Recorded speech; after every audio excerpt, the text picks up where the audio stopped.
بسم اللہ الرحمن الرحیم ایاک نعبد و ایاک نستعین۔ میرے پاکستانیوں، کل میں نے آپ کو سائفر کے متعلق بتایا کہ وہ سائفر کی کہانی کیا تھی۔ میں نے کل بھی اپنی قوم کے سامنے یہ رکھا کہ یہ بجائے FIA اس کی انکوائری کرے، اس کی سپریم کورٹ کے چیف جسٹس کو اپنے نیچے ایک پینل بنانا چاہیے اور تب انکوائری کرنی چاہیے۔ اور وہ میں یہ کیوں کہہ رہا ہوں؟ FIA کی انکوائری کیسے ہوگی، کیسے اس کی کوئی کریڈیبلٹی ہوگی، جبکہ جس میں ملوث، اور یہ ثابت ہوگا جب بھی ایک صحیح انکوائری ہوگی، اس میں ثابت ہوگا کہ جنرل باجوہ کے علاوہ یہ شہباز شریف، آصف زرداری، یہ سب ملوث تھے اس میں۔ کیونکہ جب ہم نے ان کو کہا، اپوزیشن پارٹیز اس وقت، ہم نے کہا دیکھ تو لیں سائفر کو، تاکہ آپ کو پتا تو چلے کہ ایک ملک کی توہین کی جا رہی ہے۔ یہ عمران خان کی توہین نہیں ہے، یہ ملک کی توہین ہے، تو آپ دیکھ تو لیں۔ ایک دم صاف انکار کر دیا۔ تو اس سے واضح ہو جانا چاہیے کہ اتنا خوف کیا تھا دیکھنے کے لیے، کیونکہ ان کو پہلے پتا تھا کیا ہو رہا ہے۔ اس سے بڑے پہلے یہ ملاقاتیں کر رہے تھے جا کے ایمبیسی لوگوں کے ساتھ۔ اچھا جی، اب میں یہ اس لیے کہہ رہا ہوں کہ یہ سائفر کی اندر تحقیقات ضروری ہیں، کیونکہ ایک IMF نے رپورٹ شائع کی ہے 2018 سے اور 2023 کے بیچ میں، انہوں نے ایک رپورٹ دی ہے۔ یہ میں ضرور چاہتا ہوں کہ یہ آپ جو آپ میں سے سمجھتے ہیں تھوڑی بہت بھی معیشت کو، وہ اس کو ضرور دیکھ لیں، کیونکہ میں جب کہتا ہوں کہ ملک کا انہوں نے بیڑا غرق کر کے رکھ دیا ہے، کہ وہ گورنمنٹ جو زبردست پرفارمنس دے رہی تھی، جو ہم نے اپنے جتنے بھی ٹارگٹ سیٹ کیے تھے، ہم نے آخری سال سب ٹارگٹ سے آگے نکل گئے۔ ٹیکس کلیکشن سب سے زیادہ ہم نے اپنے ٹارگٹ سے اوپر چلے گئے، ایکسپورٹ ٹارگٹ اوپر زیادہ ملا، ریمیٹنسز جو باہر سے ڈالرز آتے ہیں وہ زیادہ ہوئے جو ہمارے ٹارگٹس تھے۔ آپ سارے ٹارگٹس جو ہم نے اپنے آپ کو سیٹ کیے تھے اس سے آگے نکل گئے۔ تو اس وقت یہ گورنمنٹ گرائی گئی۔ تو میں اگر یہ کہتا تھا تو مخالف یہ PDM والے کہتے تھے کہ جی یہ تو، اور دوسرے اپنے بتا دیتے کہ جی نہیں، تو ہمیں تو بارودی سرنگیں ملی اور ہمیں یہ ہو گیا۔ لیکن اب IMF کی رپورٹ آئی، اس سے پہلے بھی ضرور اکنامک سروے آف پاکستان پڑھ لیں، جو ان کے دور میں پچھلے مئی میں شائع ہوا تھا، ان کے دور میں ہوا تھا، جو ابھی بھی شائع ہوا، ذرا اسے ضرور اس سے بھی دیکھ لیں۔ وہ کیا چیز سامنے آتی ہے کہ جب ایک سازش کے تحت جنرل باجوہ نے ایک سٹنگ گورنمنٹ کو گرایا، تو اس قوم کو کتنی تکلیف اٹھانی پڑی اور اٹھا رہی ہے تکلیف۔ اس میں IMF کی رپورٹ میں یہ واضح ہو جاتا ہے کہ جو ہمیں حکومت ملی تھی 2018 میں، ایک بینکرپٹ حکومت ملی تھی، سب سے بڑا کرنٹ اکاؤنٹ ڈیفیسٹ تھا، جسے کہتے ہیں بیرونی خسارہ سب سے زیادہ تھا 2018 میں۔ اس حکومت کو جب حکومت ملی تو جو ہم نے اصلاحات کی اور مشکل فیصلے کیے، اس کی وجہ سے ملک صرف یہی نہیں کہ اس بحران سے نکل گیا، بلکہ کرونا، IMF بھی اب کہتا ہے کہ جو کرونا کا جس طرح ہم نے اس کا سامنا کیا، اتنے بڑے چیلنج کا، ایک وبا جو ایک صدی میں ایک دفعہ آتی ہے، اس کا جس طرح ہم نے چیلنج کیا، وہ تعریف کرتے ہیں اس کی، کہ جس طرح ہم نے ملک کو ایک کرائسس سے نکالا۔ اور پھر وہ یہ بھی کہتے ہیں کہ ہمیں مسئلے کیا ہے، جس کو کہتے ہیں کموڈٹی سپر سائیکل۔ تیل کی قیمتیں اونچی چلی گئیں، کرونا کے بعد ایک ساری انرجی کی قیمتیں اوپر چلی گئیں، ساری دنیا میں چلی گئی۔ تو اس کا ہمیں ایک دم جو ہم صحیح طرح جا رہے تھے، اس کا ہمیں پریشر آیا۔ پریشر کیا آیا کہ ایک دم ہمارے جو ڈالرز ہیں وہ زیادہ باہر جانے پڑے، کیونکہ ہماری جو امپورٹس تھی وہ بڑھ گئی۔ تو جو ہم بیلنس کر رہے تھے اپنی اکانومی، اس میں مشکل آئے۔ اور ہم نے کیا کیا، ہم نے اپنے لوگوں کو مہنگائی سے بچانے کے لیے، کیونکہ تیل کی قیمت بہت اوپر چلی گئی تھی، ساتھ پھر یوکرین کی جنگ کا جیسی خطرہ شروع ہوا تو تیل اوپر جانا شروع ہو گیا، تو ہم نے تیل کی قیمت نیچے رکھی، پٹرول اور ڈیزل کی قیمت نیچے رکھی، تو اس کا وہ کہتے ہیں کہ ہاں انہوں نے سبسڈی زیادہ دے دی اپنے لوگوں کو بچانے کے لیے مہنگائی سے، لیکن انہوں نے ساتھ ساتھ یہ بھی تعریف کی کہ ہم نے جو قدم اٹھائے اس نے اکانومی کو سنبھال لیا تھا۔ ہم کیا امید رکھ رہے تھے کہ جو روس سے ہم نے طے کی تھی، جو صدر پوٹن سے میں ملا تھا، ہم نے ان سے جس طرح ہندوستان سستا تیل لے رہا تھا، ہم نے بھی ان سے لینا تھا۔ اور میٹنگ کے بعد صدر پوٹن نے اپنا انرجی منسٹر بھیج دیا تھا، حماد اظہر جو ہمارے پیٹرولیم منسٹر تھے، ان سے ملاقات ہو گئی تھی۔ بدقسمتی سے اس وقت حکومت کرائی گئی، اور یہ کہہ رہے ہیں آئی ایم ایف اپنی رپورٹ میں کہتا ہے کہ اس سے پولیٹیکل ڈی اسٹیبلائزیشن سے اکانومی ڈی اسٹیبلائز ہوگی، یعنی جو ہماری معیشت تھی وہ ڈی اسٹیبلائز کا مطلب کہ وہ ایک دم مارکیٹ جو تھی اس کے اندر ایک دم انسرٹنٹی آ گئی۔ جب مارکیٹ کی انسرٹنٹی کا مطلب کہ جب جو ٹریڈرز ہوتے ہیں، جو مارکیٹ ہوتی ہے، اس کو جب یقین نہیں ہوتا کہ اب کیا ہوگا، تو یہی میں نے جنرل باجوہ کو میں نے بھی بتایا اور شوکت ترین فائنانس منسٹر کو بھیجا، ان کو بھی کہا کہ ان کو بتاؤ کہ اس وقت نہ ڈی اسٹیبلائز کرنا، ان سے سنبھالی نہیں جائے گی۔ اور وہی آئی ایم ایف لکھتا ہے کہ ان سے سنبھالی نہیں گئی، ان کو سٹیپس نہیں تھے، انہوں نے غلط پالیسیز بنائی، ان کی پالیسی سے اور زیادہ معاشی حالات بگڑتے گئے۔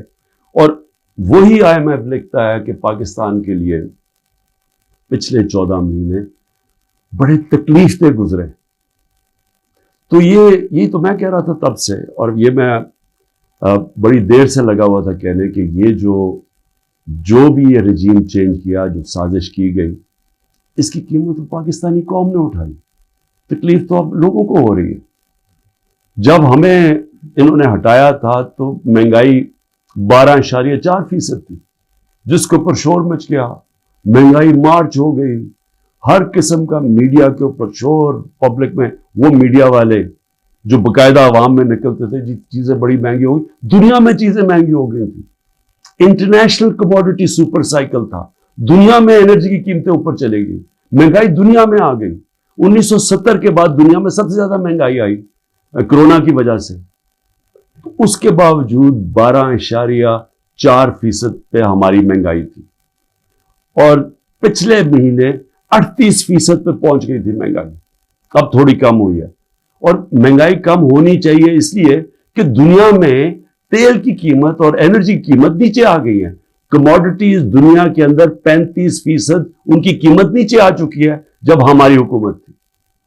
تو سوال اب یہ ہے کہ کیا کوئی ایسی انکوائری ہوگی اس ملک میں کہ یہ سائفر کا جو ایک سائفر کے ارد گرد جو سازش تھی، پتہ تو چلے، مجھے تو پتہ ہے کون اس میں تھے، لیکن انڈیپینڈنٹ انکوائری ہونی چاہیے، اور اس انکوائری میں پتہ چلے کہ کون کون کردار تھے جنہوں نے اس قوم کے اوپر اتنا بڑا عذاب لے کے آئے ہیں، اور اب مزید آگے اس عذاب سے نکلنے کے لیے اور کتنی تکلیف اٹھانی پڑے گی اس قوم کو۔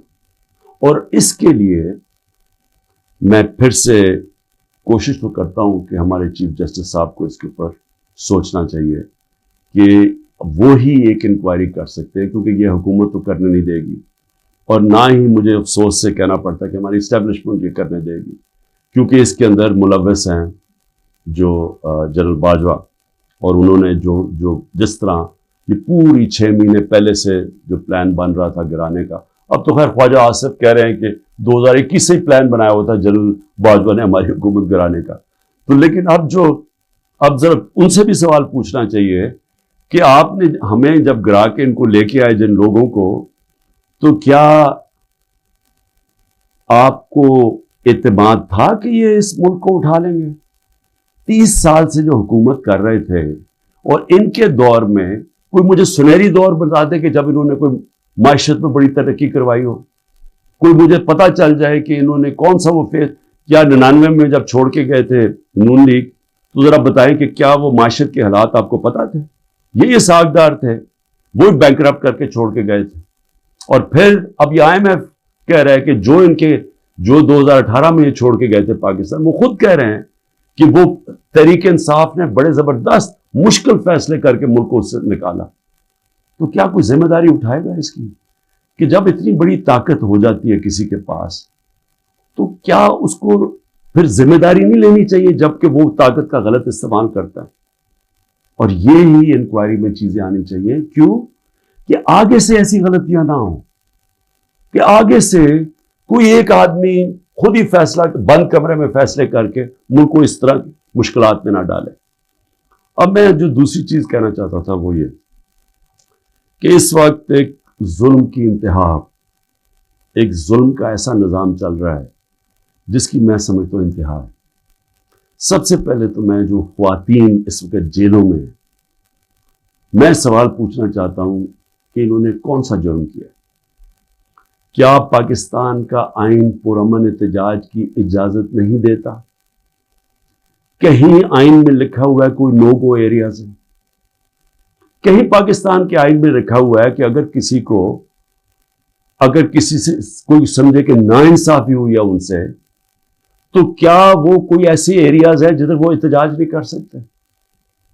جب سپریم کورٹ کہتا ہے کہ پارٹی کے چیئرمین عمران خان کو غیر آئینی اور غیر قانونی طور پہ اغوا کیا گیا اسلام آباد ہائی کورٹ سے، اور جس طرح اس کو مجرموں کی طرح ڈنڈے مار کے لوگوں کو، اس کے بھی اور لوگوں کو، وکیلوں کو، جس طرح اس کو پکڑ کے لے کے گیا تاکہ ساری دنیا دیکھے کہ کس طرح ایک پارٹی کے سربراہ کو کس طرح کا یعنی اس کے ساتھ رویہ تھا، تو کیا اس کا اجازت نہیں تھی کہ پرامن احتجاج اس ناانصافی کے اوپر کرے؟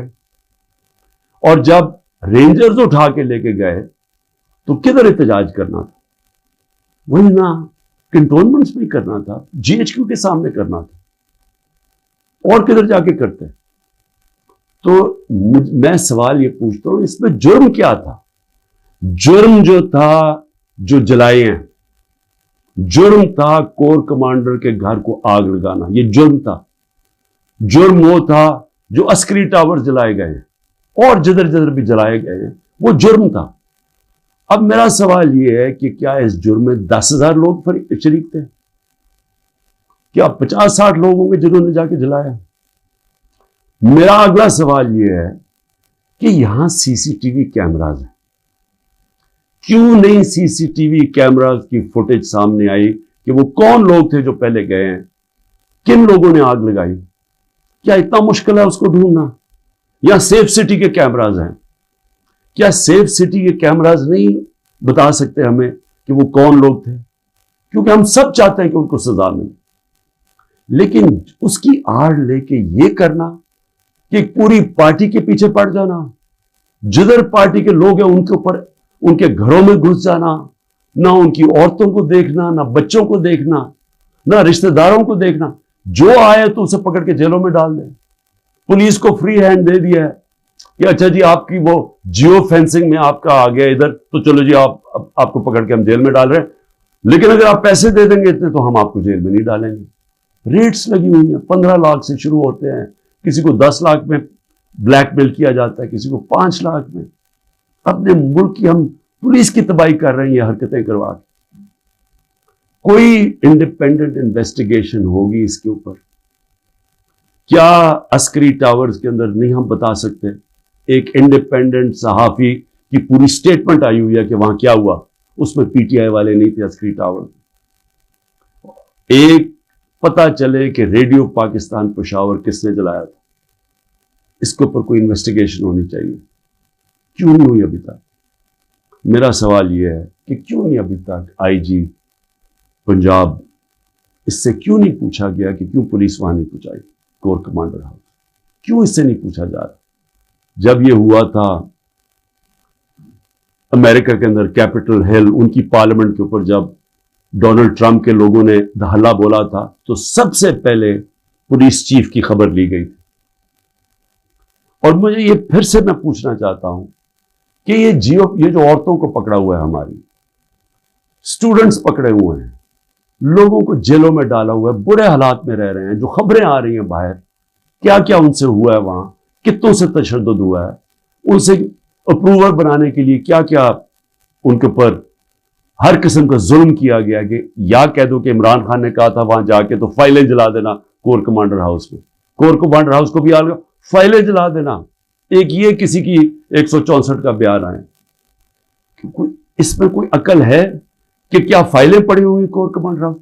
آج تک مجھے ایک سٹیٹمنٹ بتا دیں کہ عمران خان نے اپنی ساری زندگی کبھی کہا ہے کہ تشدد کرو، انتشار کرو، لوگوں کو مارو، جلا دو؟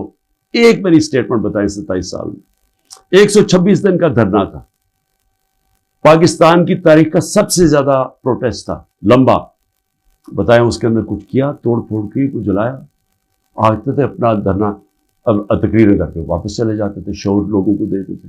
اس کو جمہوریت کہتے ہیں. مجھے یہ بتائیں کہ یہاں یہ کہا گیا ہے کہ جی آپ کنٹونمنٹ میں تھے اور آپ کو جیل میں ڈال دیا. مجھے یہ بتائیں کہ جو سب سے مقدس جگہ برطانیہ میں ہے وہ ہے پرائم منسٹر کا گھر، 10 ڈاؤننگ اسٹریٹ. مجھے بتائیں ہر دوسرے دن وہاں مظاہرہ ہوتا ہے. آپ 10 ڈاؤننگ اسٹریٹ چلے جائیں، وہاں آپ ہر دوسرے دن کوئی نہ کوئی آ کے مظاہرہ کر رہا ہوتا ہے کہ جی ہمارے سے ناانصافی ہوئی. کبھی کسی کے اوپر کوئی FIR کاٹی ہے؟ کسی کے اوپر کوئی گولیاں چلائی ہیں؟ میں یہ سوال پوچھتا ہوں کہ یہاں 16 لوگ شہید کیے گئے ڈائریکٹ فائرنگ سے، 100 سے اوپر کو گولیاں لگی، 3 کی ٹانگیں کٹ گئی. میں یہ پوچھنا چاہتا ہوں کہ اور ایک پیرالائز ہے. کبھی کسی جمہوریت کے اندر اس طرح گولیاں ماری جاتی ہیں اور انکوائری بھی نہیں ہے؟ انکوائری سے پولیس ان کے گھروں میں پہنچ جاتی ہے. جن کے گولیاں لگی ہیں انہوں نے ایک جگہ ڈیڈ باڈی نہیں دے رہا کہ نہیں جب تک پہلے آپ کہیں کہ آپ کوئی کاروائی تو نہیں کریں گے. ان سے ایشورٹی لیتے ہیں کہ آپ نے FIR نہیں کٹوانی. کیوں سیدھی FIR کٹتی ہے IGs کے اوپر؟ یہ کیسے آپ نے گولیاں چلا دی نہتے لوگوں کے اوپر؟ ایک پولیس والے کو گولی نہیں لگی، ایک رینجر، مطلب کہ یہاں سے تو کسی کے پاس ہتھیار نہیں تھے، تو آپ نہتے لوگوں پہ گولیاں کیسے چلا سکتے ہیں؟ اور پھر آپ کے سامنے فرانس میں ایک لڑکے کو گولی لگی، 4 دن فرانس کے سارے شہروں میں آگ لگی ہوتی ہے، 1000 بلڈنگز اور گاڑیاں جلائی جاتی ہیں، اور کھلے عام لوگ آپ کے سامنے کہ انہوں نے پولیس کو پیٹرول بم مار رہے ہیں. اس کے پولیس نے تو کوئی اور گولی نہیں چلائی کیونکہ وہاں جمہوریت ہے، آزاد ہیں لوگ. میں یہ پوچھنا چاہتا ہوں کہ کوئی انکوائری ہوگی ان لوگوں کے اوپر جن کے اوپر گولیاں چلائی گئی ہیں، جن لوگوں کی جانیں لی گئی ہیں؟ کیا ہم کسی کو اکاؤنٹیبل رکھیں گے؟ کیا اس ملک کے اندر کوئی انصاف کا نظام ہے، یا صرف طاقتور جو مرضی کرنا چاہے جنگل کے قانون کی طرح وہ کر سکتا ہے؟ یہ کیسے ہو سکتا ہے؟ چلے عورتوں کا میں نے شروع میں بات کی، بچوں کو کیوں پکڑ لیتے ہیں؟ ڈاکٹر امجد کا ابھی اس کی مجھے کل میسج آئی، 13 سال کا بیٹا. ڈاکٹر امجد گھر تھا نہیں، 6 دفعہ اس کے گھر چھاپے پڑ چکے. اس کے 13 سال کا بیٹا اور اس کا ایک بھتیجا تھا، وہ کوئی 18 سال، ان کو اٹھا کے لے گئے. ساری رات وہ اس کے اوپر کپڑا ڈال کے 13 سال کے بچے کو پھراتے رہے. لیکن جو اسٹیبلشمنٹ کو فکر کرنے کی بات یہ ہے کہ ہر جگہ پولیس کیا کہتی ہے، جی ہم کچھ نہیں کر سکتے، ہم مجبور ہیں، اوپر سے پیغام آئے ہیں. یہ جو ہم ظلم کر رہے ہیں یہ ہم نہیں کرنا چاہتے، یہ ہمیں پیچھے سے پیغام آئے. یہ ہر جگہ سے یہ خبر آتی ہے کہ جی ہم تو چھوڑنا چاہتے ہیں لیکن کیا کریں جی، وہ اوپر سے پریشر ڈال رہے ہیں، سارا ڈال رہے ہیں اسٹیبلشمنٹ کے اوپر، ساری نفرت اس کے خلاف کر رہے ہیں. یہ تو کوئی دشمنوں کی ضرورت نہیں ہے. یہ جو سارا ظلم کیا جا رہا ہے یہ اب پولیس اپنے اوپر سے اتار رہی ہے. یہ جو گھروں پہ بھی جاتے جی ہمیں آرڈر ہے کہ گھر توڑ دو، لوٹتے ہیں گھر کہ جن کو سبق سکھاؤ. بچوں کو پکڑنا، عورتوں کو پکڑنا. اور یہ حال ہے کہ زمان پاک میں اب یہ حال ہے. ذرا میں آخری بات کر رہا ہوں. زمان پاک میں کیا ہوتا ہے، یا ایک نائی آتا ہے ہر تھوڑی دیر کے بعد، گارڈز بھی ہیں یا کام کرنے والے، وہ ایک دفعہ آتا ہے ان سب کے بال کاٹ دیتا ہے. وہ 3-3.5 گھنٹے کے لیے 4 گھنٹے تک وہ بیٹھ کے بال کاٹ دیتے. وہ نائی نہ آئے یہاں، سارے پوچھیں کدھر چلا گیا وہ نائی. اس کو جب بھیجا آدمی کہ جی پتا تو چلا تم آئے کیوں رہے، اس نے ہاتھ ایسے پکڑ لیا. کہتے جی میرے پولیس پہنچ گئی اور پولیس نے کہا کہ تم 3.5 گھنٹے زمان پاک میں کیا کر رہے تھے؟ اس نے ہاتھ چھوڑ لیا کہ جی میں نہیں آ سکتا. تو یعنی یہ حالات ہے کہ زبان پاک میں آنا جرم ہو گیا. یہ کدھر پہنچ گئے ہم؟ یہ ایک پولیٹیکل پارٹی ہے. عمران خان ایک پولیٹیشین ہے, ایک غدار نہیں ہے. اس کا جینا مرنا اس ملک میں ہے. جو لوگ آج اوپر بٹھائے ہوئے ہیں, میں انشاءاللہ کل پورا توشہ خانہ کا بتاؤں گا, کیونکہ اس میں جلدی شروع میں جس طرح بتایا کوشش کر رہی ہے کہ کسی طرح اس کو ڈسکوالیفائی کریں یا جیل میں ڈالیں. یہ سائفر آ گیا, توشہ خانہ آ گیا, یہ باقی سارے جو 180 کیسز ہیں. لیکن وہ جو لوگ اوپر بٹھائے ہوئے ہیں, کوئی دیکھا ہے ان لوگوں کا کون ہے وہ؟ یہ اس کے قوم کے بڑے بڑے مجرم ہیں. وہ لوگ ہیں جو 30 سال سے جرم کر رہے ہیں, جن کے اوپر اتنی فائلیں ہیں ان کی چوریوں کے اوپر. تو میں کل ان کا بھی ذرا آپ کو بتاؤں گا کہ ان کے توشہ خانہ میں, کیونکہ مجھے تو پہلی دفعہ پتا چلا ہے, میں نے تو توشہ خانہ کا ریکارڈ جو لاہور ہائی کورٹ نے ملایا, میں نے پہلی دفعہ ریکارڈ دیکھا ہے, تو اس میں تو بڑے انکشاف ہوئے ہیں. تو میں انشاءاللہ کل آپ سے بات کروں گا. لیکن میں صرف آخر میں یہ کہنا چاہتا ہوں, اس ملک کو تباہ نہ کریں. جب ایک قوم میں اچھے برے کی تمیز ختم ہوتی ہے, قوم تباہ ہو جاتی ہے. پہلے اخلاقی طور پہ مرتی ہے قوم, پھر معاشی طور پہ مرتی ہے. سارے جو دنیا کی بڑی بڑی ریاستیں تھیں, رومن ایمپائر, مسلمانوں کا مغل ایمپائر, یہ جو عثمانیہ سلطنت, یہ ساری ختم ہونے سے پہلے ان کے اندر اخلاقی طور پہ یہ قومیں مری تھی.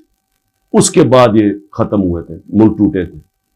دیکھیں, لوگوں سے زبردستی بیان لینا, 164 کا بیان لے کے ان کو رکھ کے ان کو بلیک میل کرنا, ان کے بچوں سے بلیک میل کرنا, فائلوں سے بلیک میل کرنا, یہ ہم جھوٹ کو سچ کراتے کراتے ہم کیا دیکھ رہے ہیں کہ یہ ملک کو کتنا بڑا نقصان ہو رہا ہے.